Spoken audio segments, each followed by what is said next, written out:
Hi, I'm Terrell Turner, the host of the Business Talk Library, and today I have another great guest on, and it's always a pleasure to have guests on from around the world because what we do find out is that, when it comes down to business, some of the challenges that are happening, whether you're in the US, whether you're in the Netherlands, whether you're in Asia, Africa, some of the basic fundamentals around business are very similar. And one of those areas that you really find that it is, you see a lot of similarities when it comes down to the philosophies of leadership. So that is why I'm excited to have Maurits van Sambeek on from the Netherlands to talk about his business and to talk about the type of work that he does. So welcome to the show, Marvis. Thank you, Terrell, for having me on the show. Great honor. Yes. Absolutely, absolutely. So before we jump into talking about your business, tell us a little bit about your background and kind of what was your professional life before you started this business. Well, I've always been interested in the topic of wisdom. And when I found out that you can actually study it by studying philosophy, I went on an academic career path, so to speak. I studied philosophy for quite a long time and reached a bachelor, master's degree. Then I wanted to go on to become a professor, but then you needed a PhD.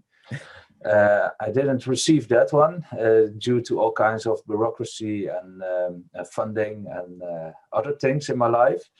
So I decided, well, let's see if I can bring this important insight that I learned from my studies to the business world, because I noticed that there was a lot of demand for it, for wisdom, and a lot of people know that it is important, but it's hard to understand what it actually is. So that brought me to the path of thought leadership.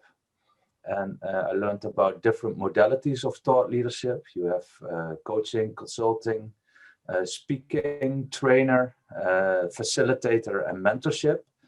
And I tried those modalities. But what I learned that was more also authorship. So I published a few little books and pamphlets. But what I learned is that I enjoyed mostly the facilitatorship and the trainership. So that led me to the notion of mastermind groups. And I thought, that's actually what we already did with philosophy, studying texts, focusing on a specific problem, issue, ID, and generate new ideas and solutions from there. So that's how I started growing my business of mastermind groups. And now I lead thought expeditions. That's like an afternoon of high focused thinking, so to speak, with an open mind. I give master classes and I do high-end coaching with a few select clients. So Okay. that's my business nowadays. Gotcha. So now one question that I have is, a lot of times when people hear that someone has studied philosophy, I'm not sure if people really understand like, the rigor that's involved with it. What was that journey of studying philosophy like? Really intense, so to speak, because you have to be prepared to at least question every thought and every idea and belief you have, but also with good argumentations supporting that. So not just fighting over each other for a battle of opinions, but really ponder the ideas, search for deeper truths, letting go of preconceived notions, and more come into a dialogue than into a discussion. And it helped me to develop intellectual humility as well. It helps to come to foundational principle truths and to understand better why people are who they are and what they are. And I came to see that in everyone has a beautiful core inside of them, but it's oftentimes polluted by a lot of superficial opinions. And I believe that people deeply understand it, so they can open up again to this greater resource of love, of understanding, and of they're being human instead of being fighting machines, so to speak. Gotcha. So as you work with And leaders, oh, go I ahead. try to translate that to business. Sorry to interrupt you. So yeah, that's. No, you're fine. I was going to ask about Go it. ahead. As you start to think about how you translate the rigor and the process that you went through studying philosophy into business, do you find that leaders or those that are in business find it difficult to, like I said, let go of some of those, I guess you said, the things that stop them from getting back to that dialogue that you described? Could you please repeat the question, because the What I was saying connection is, was a bit unstable. okay, so what I was saying is as you think about the rigor of what you had with studying philosophy. Now, as you go to working with business owners or business professionals or leaders, do you find that they have a little bit of a challenge of getting back to that dialogue, that healthy dialogue that you described? Sometimes yes, because they are so acquainted to the fact that they are leaders, so that people look at them for guidance and for advice. So for them, it's sometimes difficult to open up again, that they can also ask for advice, and that it's normal to do that. That it's also okay to show a bit of vulnerability.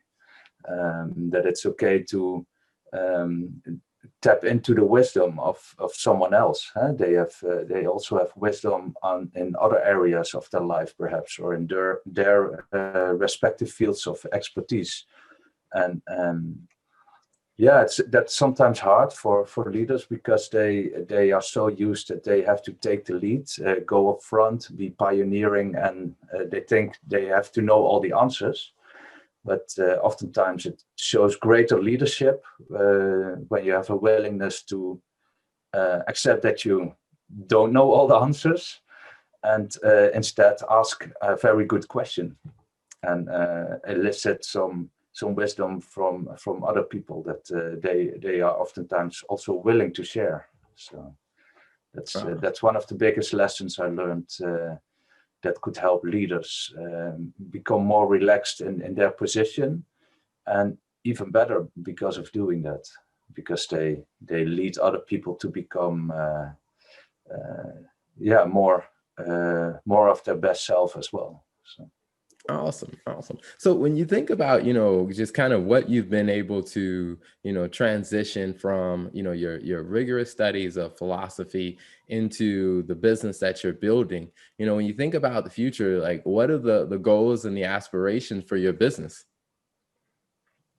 At the moment, I'm connecting with a few larger communities. And it's from a perspective, on the one hand, to think about the United Nations goals. And they have 17 goals and 17 purposes to live from. And I'm mostly interested in how to create larger connections between people to enhance the understanding that we are all a member of one planet, so to speak, of one humankind. So my goal is to help at least 100 high potential leaders who can in turn then also help hundreds and thousands of other people with their businesses and what they do. Yeah. Awesome. So now when we think about, your business specifically, like what are the types of services and what are the types of master classes people can expect when they do business with you? I have, at first, I focus on a vision. What is a big vision of someone? And I created a free infographic for it, so people can also download it after the show. And I create an online course for that. My service is also to invite people for small mastermind groups. If they want to do that, they can hire me for individual private sessions. And for year-long programs as well. So those are the services I render. And it's all about developing a bigger vision for the long term, for being prepared for the digital decade that we already entered. But also not only look at the big picture and the long term, but distill real, tangible short-term action steps that bring solid results quickly as well from that, so that you have an alignment. Awesome. Awesome. So now if people are looking for your business, where can they find you online or on social media? Online, I have an infographic you can download for free at agilebusinesswisdom.com. So it's just you leave your email address and you can download it. And then next step is that you can book a session. And online, the social media is on LinkedIn with my name, Maurits van Sambeek. And you can connect with me, and I will be delighted to have a conversation as well. Awesome. Awesome. So one question before we wrap up that I like to ask every guest that comes on is, when you think about, your journey of where you came from and what your business is doing now and what you've kind of learned along the journey, what are two pieces of wisdom that you would share with other entrepreneurs? One is that what I already mentioned a bit, focus on your big vision. And I would mean that in other terms, it could be, what is your real life philosophy? Because that helps to be on purpose, to create a path for yourself, to feel empowered, and to be the leader, at least over your own life at first. So that would be the first step that I learned. Every time I tapped back into that, I felt empowered again, came into great ideas. So I learned to focus on that. But the other thing is that you also have to concentrate on your genius powers. I believe everyone has a genius inside of them. And what you love to do, what you are good at, and what people ask you advice for, that combination is what makes up your genius. And if you focus on that, you will reach awesome results in the short term as well. And that's also what we want, of course, because then you love to deliver a specific type of service, and other people are happy to pay you for it, because it's something they are not geniuses in. They have other types of geniuses for which you can hire them, for example. So. Awesome. Awesome. Well, Marvis, thank you so much for coming on the show. Thank you for being here to share your story and talk about your business. And we'll definitely include some links in the descriptions so people can find you online, or they can find you on LinkedIn to do business with you. Awesome. Yeah. Thank you for having me on your show. It's a fantastic way to get acquainted with other business leaders, and to learn more about what people are doing. So thank you. Thank you for tuning in to the Business Talk Library. If you like our content, be sure to follow us on social media. And if you want to see more of our exclusive content, you can subscribe and become a member on patreon.com/Business Talk Library. Hey, the Business Talk Library is the place where business makes sense.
focus on your big vision. And I would mean that in other terms, it could be, what is your real life philosophy?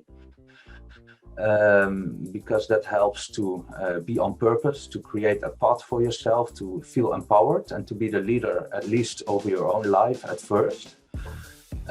So that would be the first step that I learned. Every time I tapped back into that, I felt empowered again, came into great ideas. So I learned to focus on that.